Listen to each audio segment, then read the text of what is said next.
you doing, YouTube? Welcome to Cosmic Vinyl. I am the coolest cat in the universe. The goofiest cat in the universe, Cosmic Brian, and I am your host for this edition of what we like to call around here, well, we used to call it Cosmic Playlist, but it wasn't spaced out enough for me, man. So now it's known as Celestial Spin. Celestial Spin. Jesus, what is wrong with me? Here's what we're rocking right now, man. Little garage comp here, a little back from the grave. These are freaking great, man. I haven't picked up a copy of, or a volume of this that has disappointed me yet, man. This is great. Always has some of the greatest obscure garage rock stuff from the 60s. Always has some great pictures and usually a little, if they can find the bands, they put a little blurb in here about the bands, which is fantastic, man. So yeah, I've kind of been all over the place with my listening enjoyment, so to speak, lately. I was like last week, not too long ago, I was listening to heavy metal, and then I was listening to like some poppy stuff, then I was listening to new wave, then I was listening to some weirdo rock, and now I'm kind of back in the 60s. I've been drawn into the 60s again, so I've been spinning some garage rock, and wanted to show this too. This is something I had for a while, but I busted it out because I wanted to look at some 80s garage revival stuff, which is what this is, basically an encyclopedia of 80s garage stuff, and it's just killer. I mean, check out some of these like pics and stuff, man. They show the albums, and they have lots of history of the band and all their releases by one Tim Gerson, who was with a garage rock revival band from the 80s called Marshmallow Overcoat.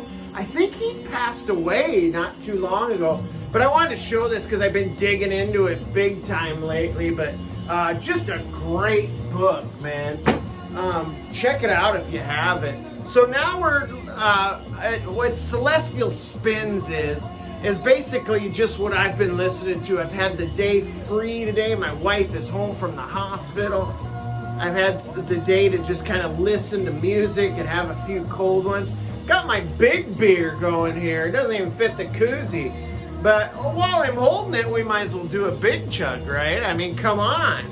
But yeah, I'm gonna show some 60s stuff that I've been listening to. I think there might have been one 70s rocker that snuck in there. But yeah, that's what I've been spinning today, man, and it's been glorious. All right, let's do this, man. This is cheers to all you out there who tune into Cosmic Vinyl for what ungodly reason, I have no idea, but I appreciate you, man, in a big way. So here's my toast to you, man. Let's do it. Yes, my good friend, of course. All right, so first thing I want to start off with, I got a couple of gifts in the mail, so I want to share these.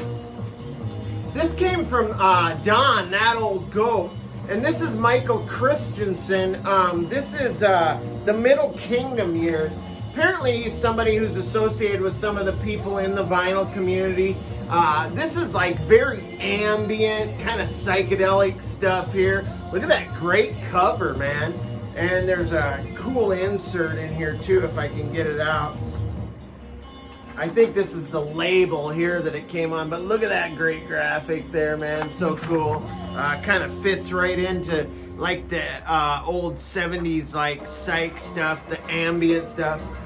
Very cool, man. This is like something, it's not heavy, but it's definitely something if you just want to get laid back and relax. And what I mean by relax, I mean get freaking stoned and listen to this. This is great, man. I love it. I was so thank you so much, Don. Check out that old goat's channel because you will not be disappointed. He's Incredible dude. Shows some incredible records, and also has a lot of bonus stuff in his videos too. Great guy, man. And then I received this in the mail as well. This is one of the Blue Oyster Cult related albums that I didn't have in my collection. It's the soundtrack for a movie called Bad Channels. Kind of a B movie horror kind of stuff. It's entertaining. I've seen the movie. It's one of those bad, it's good kind of thing. The soundtrack is, for the most part, Blue Oyster Cult, but there's also some other artists here too. You got Fair Game and Psychotic Symphony, DMT, the Ukuleleans. It's a pretty decent soundtrack, and I'm digging this. And I think I got this. Nobody's name was on the box, but I'm pretty sure this came from Steve at All the World's a Stage, man. I appreciate this, Steve, very much so, my friend. Great. It's a great spin. All right, let's get into the Celestial spins, man. The stuff I've been listening to all day today. Started off with this garage rock classic, man. The Seeds self-titled album, released in 1966 on Crescendo Records, led by the legendary Sky Saxon, who also produced this record. But check them out, man. Just dirty garage miscreants right there, man. This one's pretty famous for having the songs Pushing Too Hard and I Can't Seem to Make You Mine. But there's so many other tracks on here that are killer, man. One being Try to Understand. God, what a great song, man. You've got the fuzzy guitars, whiny, snotty vocals by Sky Saxon, and you've got some brilliant organ and piano by Daryl Hooper, man. What a great player. He kind of gives them their signature sound for sure. I never get tired of listening to this album, man. It's so killer. So then from there, it led me into some other garage rock stuff, which included this album right here, which is The Shadows of Night, Backdoor Men. Love this, man. I love The Shadows of Night anyway. Chicago garage rock band here. Looking good, looking cool as shit on the cover there. Love it.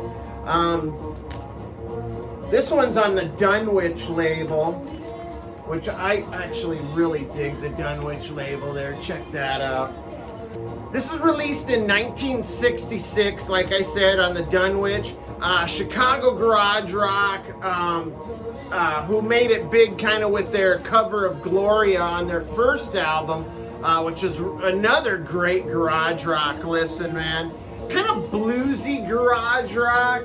Actually, a little bit, even if I'm not saying it's as good as an album as that Seeds album or a better album, but it's definitely a bit more diverse than the Seeds record, as they get a little bluesy on this. And man, I love The Shadows of Night. I'm been forever ever hunting down their Super K release, which is it's a black cover with the four faces on the front, and it has the hit track Shake on it. I've been trying to lay my hands on a copy of that, and I just can't find an affordable copy. So if there's anyone out there that knows where to, that they've seen the copy of Shake by The Shadows of Night with the black cover, man, I would appreciate it if you let me know. I'm so willing to pay, man, but I need that. I need that album in my life. Please help me. Jesus Christ. But yeah, great stuff, man. The Seeds and then Shadows of Night. Jeez. All right, this next album is not so much a garage rock album, it is more of a pop rock album, and that's John Fred and his Playboy band. This is Agnes English. This was released in 1967 on Paula Records. Now this is pretty famous for having their big hit Judy in disguise with glasses. I love that song, man, which came about from like a mispronunciation of the Beatles track "Lucy in the Sky with Diamonds," which I knew there was a connection there. But I love this album. I love that song "Judy in Disguise." It's one that I remember from being a wee cosmonaut kid. Really, probably from before I was even in school, I remember that song. God, I listened to so much AM, FM radio, probably more AM radio when I was a kid than I probably care to admit. But I had a transistor radio, and I listened to everything, man, and including Judy in Disguise. So this cover, which may seem lame with the marching band and the youth pastor look that John Fred is portraying there, they actually re-released it with a picture of a psychedelic chick with big sunglasses, Judy in Disguise maybe, but yeah, so that makes this cover actually the more rare and the cooler cover than the other one, I think. The other one's a sellout. It's a freaking sellout. But anyway, I love this. It's a fun listen, man. Cool stuff right there. John Fred and his Playboy band. Now, don't laugh but I love this record, and hey, y'all know I love bubblegum rock, so don't give me too much crap about this. But this is a double album right here. This is the Archies. I call it the Archies Red, because I have another one that's white, and I think there was a couple other ones that were double albums that were released. Kind of a flimsy cover, so I'm guessing maybe an import of some kind. It was on RCA Records / Lori Records. But yeah, as you can see, there's like a kind of a promotional strip on there, and it's got all the big hits on it, man. I'm not sure the release date, but it's got all the big ones on it. You've got like Sugar Sugar, you've got Bang Shang-a-Lang, you've got Jingle Jangle. I love this album. I love the Archies, man. Double album, man, with some of their great hits. The voice behind the Archies was pop songwriter and pop singer Ron Dante, who, God, he was a genius as far as writing pop songs for stuff like cartoon, bubblegum rock, which you know I love, right? I'm not afraid to share that. I love it, man. But yeah, I love this album. Love that cover art there, man, of the Archies. It just brings back so many memories of being a kid, man. Love it! Now, this is the one that kind of snuck in there from the 70s. This is Stack Waddy Booger Off, or Bugger Off, released in 1972. Has some stuff from their, like, John Peel sessions, which is what brought along the title. Is after they had done their, performed the song in the studio, Peel was asking them to like do another take, and they were like, "Bugger off, Peel." And so the birth of the title of this, Bugger Off. Jesus. This album features a glorious disregard for finesse. There's a cover of The Kinks' You Really Got Me. There's also a cover of Willie the Pimp by Zappa. And it's given the distasteful Stack Waddy treatment. And it's no overdubs here, man. Just dirty rock and roll, as only Stack Waddy can deliver. Apparently, lots of hard drinking and lots of hard music went into this album. And I love it, and I decided to pull it for the listening experience. Oh, man, I'm excited about this one right here. This is Sly and the Family Stone Greatest Hits. Love this album, man. So many good songs, and every time I put this on, it brings a smile to my face, man. This guy was like the Sultan of funk right here, man. He was the funk master, but it's not like hardcore funk. It's like kind of got a vibe to it that just like, it just fills you with like a joy, a kind of a happiness.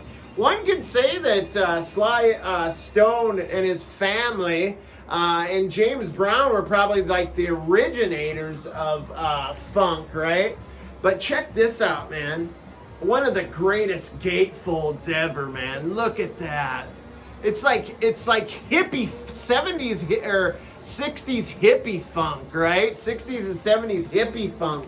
I love it, man. You've got you've got black funk and you've got white rock commingled together on one album. So many great hits, man. I mean, you've got Thank You for Letting Me Be Myself. I think it's Mice Elf again. You've got Stand. Oh man, this is just a great record, man. I love listening to that record. I haven't pulled it for a while. So amazing. Decided to dive into a little bit more bubblegum rock here.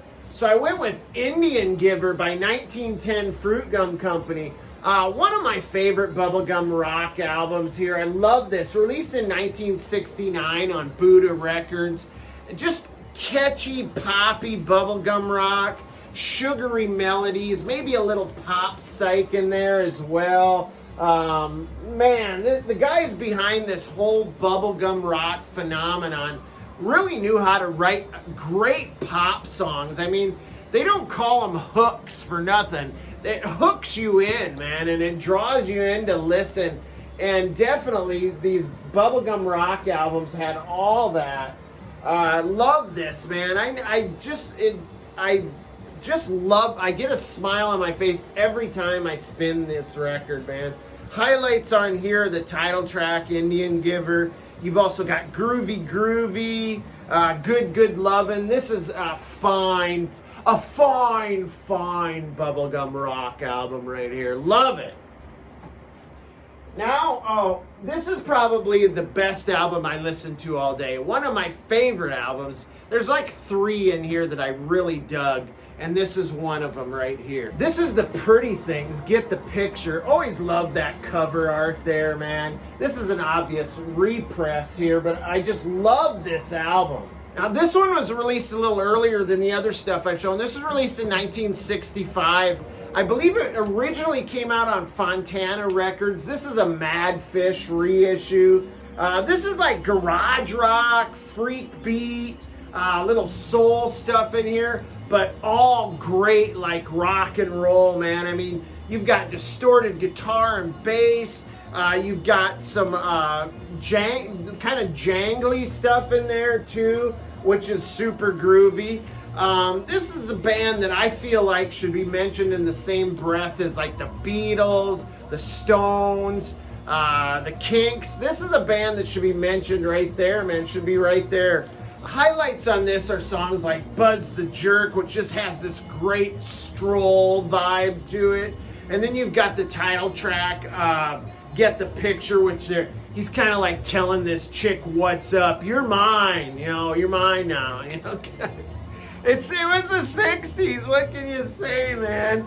And then you've got Gonna Find a Substitute with just another great garage rock track. This is a fantastic listen, man. Great garage rock there. 1965, man, killer. And then this is the second comp, other than that Sly and the Family Stones. This is my second comp I'm going to show. And this is the Rolling Stones Flowers. Now this is absolutely one of my favorite Stones comps here. This is I think this is like their second compilation album here. Kind of a greatest hits, and I love that cover. Did you ever notice this? Every other guy, they got their head on the flowers. Every other guy has like leaves growing on their stem except for Brian Jones. Was that maybe some sort of like maybe a foreshadowing of his death, or maybe it was Mick and Keith who said fuck it, he doesn't get leaves, he's been fucking up, and who knows.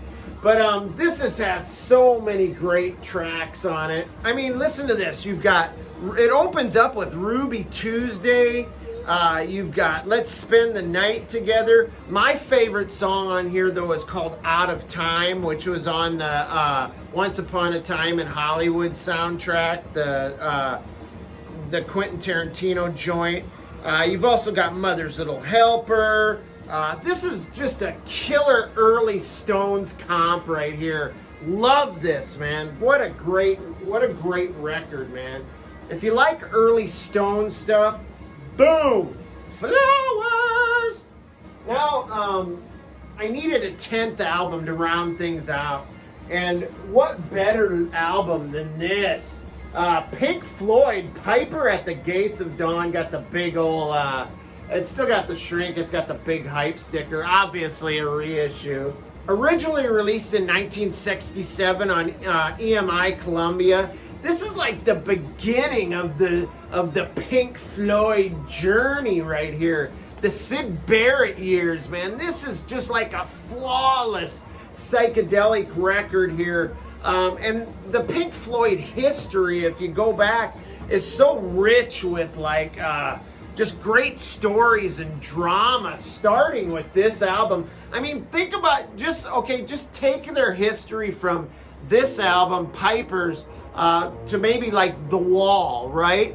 And everything in between, just the strange path that the band went on, you know, and their leader, Syd Barrett, who wrote almost every song on here. Great stuff like Astronomy Domain, Lucifer Sam, Interstellar Overdrive. God, this is just such a killer record, man. And then you trace their path up to The Wall, and then you've got feuding between the Roger Waters and David Gilmour. Of course, Sid fell to the wayside due to drugs and mental illness. God, but this still, to me, stands alone as one of the greatest psychedelic albums of all time.